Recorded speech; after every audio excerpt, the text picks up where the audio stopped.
Hello everyone, welcome back to my channel. आज की video में मैं बात करने वाली हूँ उन लोगों से जो इस वक्त डिप्रेशन में हैं। वो स्लिप डिस्क के कारण भी हो सकते हैं या किसी और बीमारी से जो आजकल चल रही हैं, जिनका इलाज इतनी जल्दी नहीं हो पाता है। तो उन लोगों से मैं बात करूँगी, साथ ही कुछ और बातें भी। तो बने रहिए मेरे साथ एंड तक, और वीडियो अच्छी लगे तो लाइक कर दें और चैनल पर नए हैं तो सब्सक्राइब कर लें। तो चलिए शुरू करते हैं। मुझे कई जनों का कमेंट आया है और कमेंट ऐसा है कि मैं बोलना नहीं चाहती क्योंकि इससे लोग ना डिमोटिवेट हो जाते हैं, और मैं मोटिवेट करने आई हूँ, डिमोटिवेट नहीं। तो मैं उन लोगों से ये कहूँगी कि पहली बात तो आप लोग बेफिक्र हो जाएं कि आपको तकलीफ़ है, अगर स्लिप डिस्क है तो आप ये चीज़ मत सोच के बैठें कि आप ठीक नहीं हो सकते। आप यकीनन ठीक हो जाएंगे। तो पहली बात तो यहीं पे आपको डिप्रेशन को छोड़ देना चाहिए। लेकिन अगर कोई बहुत ज़्यादा डिप्रेशन में है, क्योंकि दर्द में है, तो अब वो अच्छे से बात तो नहीं करने का मन करता किसी से, ना किसी की बात सुनने को मन करता है। अगर आप डिप्रेशन में हैं तो आपको नींद नहीं आएगी, आपको भूख नहीं लगेगी, ठीक है, और आपको सिर्फ दर्द की चिंता सताएगी और आगे क्या होगा इस चीज़ की चिंता सताएगी, ठीक है। तो ये चीज़ें अगर आपको हैं, सिंपल सी बात है, अगर आपको नींद नहीं आ रही है तो आपको डिप्रेशन है। आपको भूख नहीं लग रही है तो आपको डिप्रेशन है। ऐसी कंडीशन में जब आपको डिप्रेशन है तो आप मेडिसिन आप ठीक होने के लिए ले रहे हैं, वो आपको रिलीफ नहीं दे पाएगी, क्योंकि आपका दिमाग आपको इस चीज़ के लिए तैयार ही नहीं करेगा। आपके हार्मोन्स ऐसे बनेंगे ही नहीं जो आपको सुकून दें और आपकी जो रिपेयरिंग है उसे तेज कर दें। आपको डिप्रेशन को अपनी लाइफ से तुरंत बाहर निकाल देना है, ठीक है। उसके अलग अलग तरीके हैं। सबसे पहला तरीका मैं बता देती हूँ। अगर आप लोग जो डिप्रेशन में हैं वो हर वक्त अगर सोचते रहते हैं, सोचना बंद कर दें।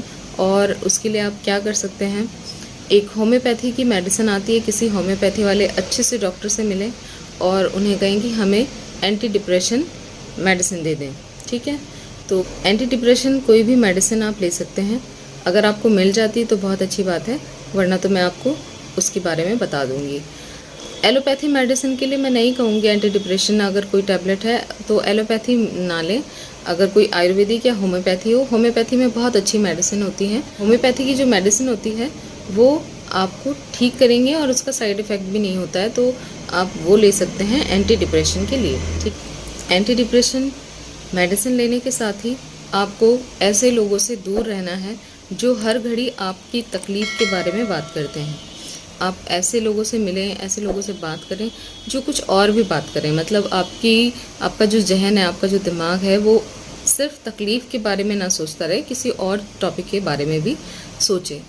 साथ ही आप बुक्स पढ़ सकते हैं, बहुत अच्छी अच्छी बुक्स हैं। अगर आप लेटे हुए हैं, क्योंकि लेटना तो आपको है ही, है ना, तो अगर आप लेटे हुए हैं तो आप बहुत अच्छी अच्छी बुक्स पढ़ सकते हैं। जैसे कई सारी बुक्स हैं, चिंता से बाहर निकलने वाली बहुत सारी बुक्स हैं, आप वो लेकर वो आप पढ़ सकते हैं। और इससे आपको सुकून भी मिलेगा, आपका दिमाग शांत रहेगा, और आप मेडिसिन तो ले ही रहे हैं तो आप जल्दी ठीक होने के आप करीब हो जाएंगे, ठीक है। फिर उसके बाद आप कर सकते हैं, कुछ मोटिवेशनल स्पीकर हैं यूट्यूब पर, आप उनके वीडियोस देख सकते हैं। और सबसे अच्छी बात मैं बताऊं आपको तो वो है कपिल शर्मा शो। आप वो देखें। जितना आपको, मतलब आप लेटे हुए हैं, आपको अगर नींद नहीं आ रही है और आपका दिमाग इधर उधर भटकने लगा है, परेशान हो रहे हैं, तो कपिल का शो लगाइए, कपिल का शो देखिए। आपको उससे बहुत ज़्यादा, मतलब आपको रिलैक्स महसूस होगा। आप हंस सकते हैं तो हंसिए। इन चीज़ों के साथ साथ आपको और क्या करना है, आपको आराम करना है, आपको मेडिसिन लेनी है, आपको सिकाई करनी है, मालिश भी करनी है, और मालिश के बाद आप सिकाई भी करेंगे, ठीक है, ये ज़रूरी है। तो जिनके लिए मैंने ये वीडियो बनाया है, मैंने उनसे कहा था कि मैं नेक्स्ट वीडियो में आपको एक्सप्लेन करूँगी कि आपको क्या क्या करना है। तो डिप्रेशन को तो आप दूर कर दें, क्योंकि आप ठीक हो जाएंगे, आपको परेशान होने की ज़रूरत नहीं है। कुछ मैसेज मैं आपको शेयर करूँगी।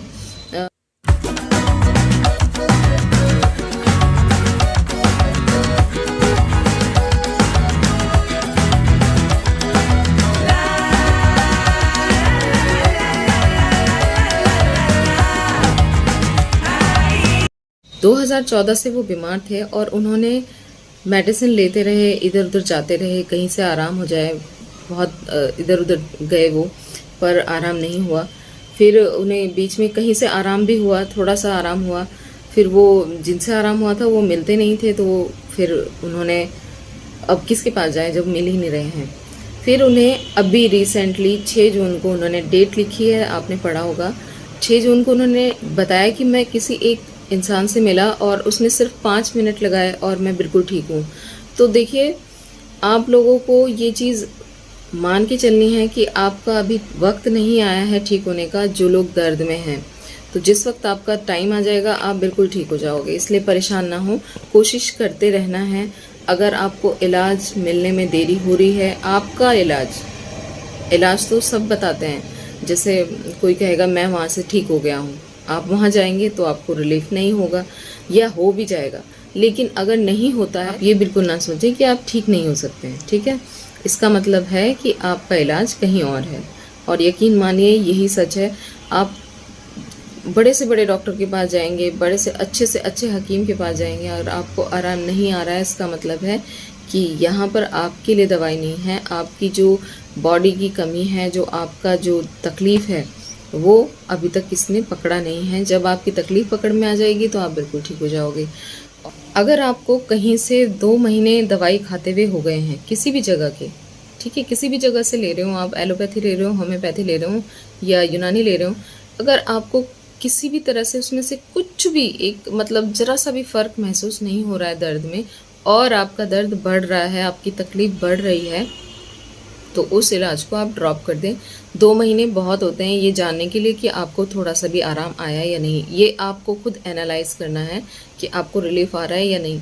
अगर आपको लगता है कि नहीं मुझे आराम नहीं आ रहा है, तो आप वो मेडिसिन छोड़कर किसी और को ढूंढें, किसी और को सर्च करें। लगातार एक ही तरह की दवाइयाँ खाते रहेंगे, क्या फ़ायदा होगा अगर आपको आराम नहीं आ रहा है। तो नेगेटिव लोगों से दूर रहें, जो हर वक्त मतलब आप समझ सकते हैं, जो आपकी तकलीफ़ बढ़ाने वाली बातें करते हैं, ऐसे लोगों से दूर हो जाएं, वरना वो आपको डिप्रेशन में पहुंचा देंगे। तो आपको ऐसे लोगों से दूर रहना है, और अच्छी अच्छी बुक्स पढ़नी है, मोटिवेशनल स्पीकर के जो वीडियोस हैं वो देखने हैं, आपको मेडिसिन सही से लेनी है, आपको परहेज करना है, आपको झुकना बिल्कुल नहीं है, आपको बैठना बिल्कुल नहीं है, आपको खड़े नहीं रहना है ज़्यादा देर, मतलब ज़्यादा टाइम के लिए आपको कुछ भी नहीं करना है, आपको ज़्यादातर लेटे रहना है, आराम करना है। एक भाई साहब हैं, उन्होंने अभी मुझसे शेयर किया कि उन्हें रिलीफ आ गया था, और वो कभी 15 मिनट भी नहीं बैठ पाते थे, मतलब बैठने में भी उन्हें बहुत ज़्यादा दर्द था, 15 मिनट भी नहीं बैठ पाते थे। लेकिन जैसे ही उन्होंने जो यूनानी मेडिसिन है वो लेनी स्टार्ट की, तो उन्हें मतलब 10 दिन में उन्हें बहुत रिलीफ आ गया था। मैंने अपनी वीडियो में शेयर भी किया था उनका कमेंट। तो उन्होंने बताया कि अब वो अपनी शॉप पर जाने लगे थे, और वहाँ वो 5 से 6 घंटे मतलब बैठने लगे थे। तो अब उनके साथ क्या हुआ कि उनका दर्द बढ़ गया है, उनकी कंडीशन तकलीफ देह हो रही है, तो वो फिर से रेस्ट पर चले गए हैं। अगर आपने मेरी वीडियो देखी है तो मैंने ये चीज़ पहले शेयर की थी कि अगर आपको कहीं से भी रिलीफ आता है किसी भी तरह से, तो आप उस रिलीफ को ख़राब मत कर देना, क्योंकि आप समझते हैं कि आप ठीक हो गए हैं, लेकिन ये कोई बुखार जुकाम नहीं है जो ठीक हो जाता है एकदम से। अगर आपको रिपेयरिंग हो रही है और आपको दर्द कम हो गया है, इसका मतलब ये है कि आप ठीक होने जा रहे हैं, लेकिन ठीक नहीं हुए हैं। तो अगर ऐसे हालत में जब आपको आराम आने लगा है और आप जाकर कोई चीज़ से आपको दर्द होता था, आप वही काम लंबे टाइम के लिए करने लगेंगे, तो वो आपकी तकलीफ़ जो है वो फिर से बढ़ जाएगी। वो मैं बताती हूँ कि आपको क्या कंडीशन है, क्या कारण क्या है उसका। कि हमारी जो रीढ़ की हड्डी है, हमारी रीढ़ की हड्डी के ऊपर हमारी पूरी बॉडी का वज़न रहता है, ठीक है। और आप देखेंगे कमर से ऊपर का जो वज़न है वो कमर से नीचे वाले वज़न के अकॉर्डिंग ज़्यादा होता है, ठीक है। तो अगर आप बैठ जाते हैं तो हमारी पूरी, हम भले ही वज़न नहीं उठा रहे हैं, लेकिन हमारी पूरी बॉडी जो है ना, उस पूरी बॉडी का वज़न कहाँ जाता है? L4, L5, S1 पे ही सबसे ज़्यादा हमारा जो वज़न है वो पड़ेगा, ठीक है।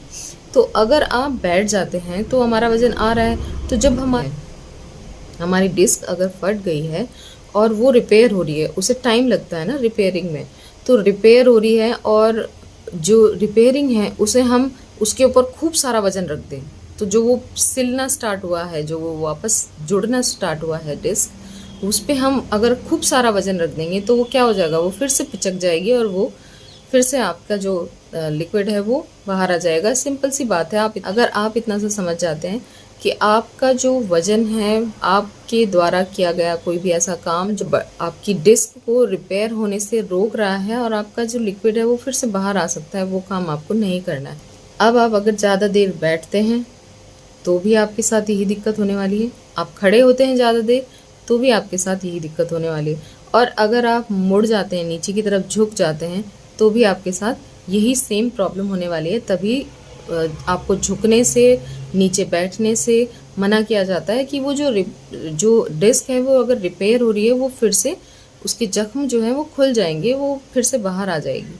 तो थोड़ा सा आपको मतलब संयम रखना है। अगर आपको आराम आ रहा है तो आप इसे ख़राब ना करें, थोड़ा सा वेट करें, इतनी जल्दी नहीं होता है। अगर आपको रिलीफ महसूस हो रहा है, इसका मतलब वो एकदम से फिट नहीं हो गई है।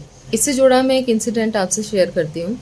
मैं मुजफ्फरनगर किसी हकीम से मैंने इलाज ले रखा था उस वक्त, और मतलब ये मेरे तकलीफ़ में आने के 2-2.5 साल के बाद की बात है कि मैं मुजफ्फरनगर से मैंने इलाज लिया, और मुझे जो मैंने आपको यूनानी नुस्खा शेयर किया है ना, वो मैंने उस वक्त यूज़ किया था, साथ में वो दूसरी दवाइयाँ भी देते थे। तो मुझे काफ़ी आराम आ गया था, जबकि मैं खड़ी नहीं हो सकती थी और चल नहीं सकती थी। तो मैं लगभग 1 किलोमीटर का वॉक मैं आसानी से कर पा रही थी और मुझे दर्द नहीं होता था उस वक्त चलते हुए, ठीक है। तो मुझे लग रहा था कि मैं अब बिल्कुल ठीक हो जाऊंगी। एक बार मैं मेडिसिन लेने गई वहाँ पर, और वो दिवाली की छुट्टियाँ, मतलब नेक्स्ट डे से दिवाली की छुट्टियाँ शुरू होने वाली थी। तो मुजफ्फरनगर से हम लोग रुड़की आ गए, और रुड़की से हमें देहरादून जाना था, लेकिन हमें रुड़की में कोई भी देहरादून की बस नहीं मिली, सब फुल थी, सब फुल थी, और बहुत सारे लोग खड़े थे वहाँ पे।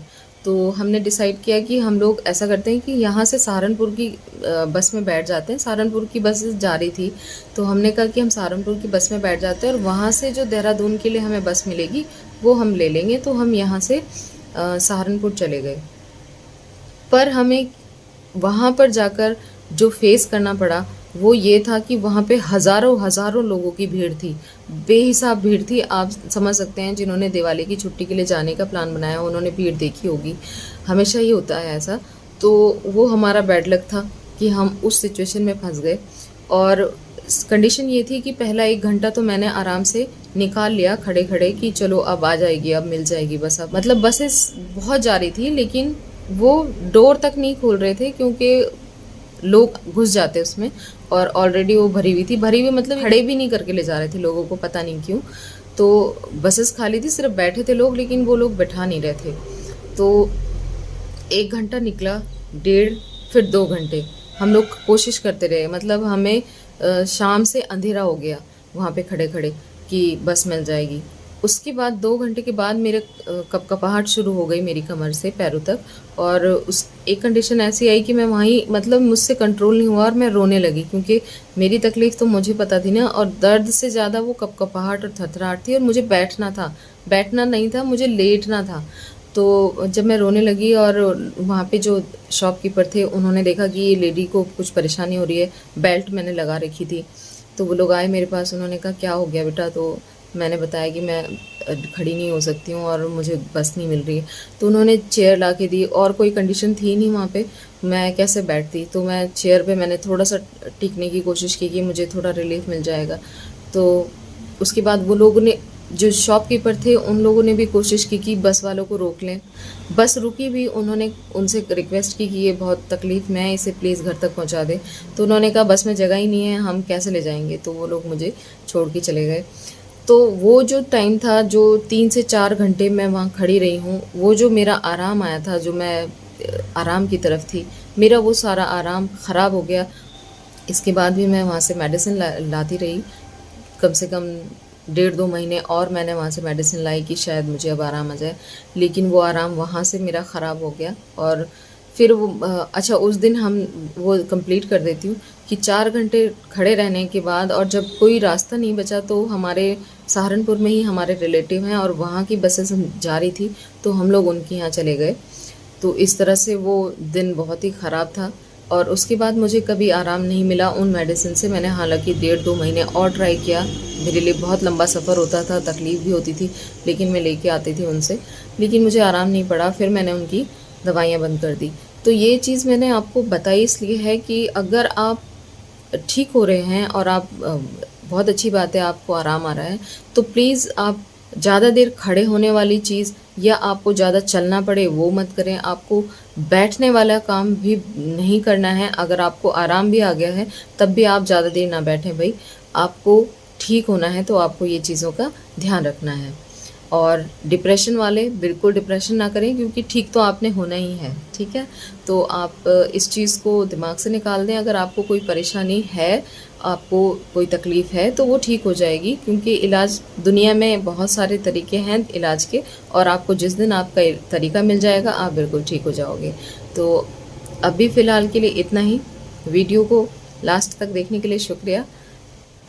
अच्छा, कुछ लोग जो अपना एक्सपीरियंस यहाँ पर आकर शेयर कर रहे हैं मेरे चैनल पर, उनसे रिक्वेस्ट है कि जो जहाँ से ठीक हो रहा है वो का नाम, उनका नाम, एड्रेस वगैरह हमें आप कमेंट सेक्शन में डाल कर जाएँ।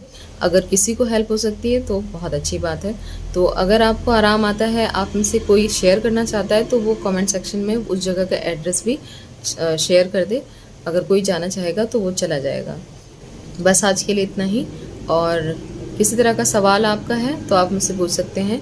वीडियो अच्छी लगे तो लाइक कर दें और चैनल पर नए हैं तो सब्सक्राइब कर लें। मिलते हैं नेक्स्ट वीडियो में।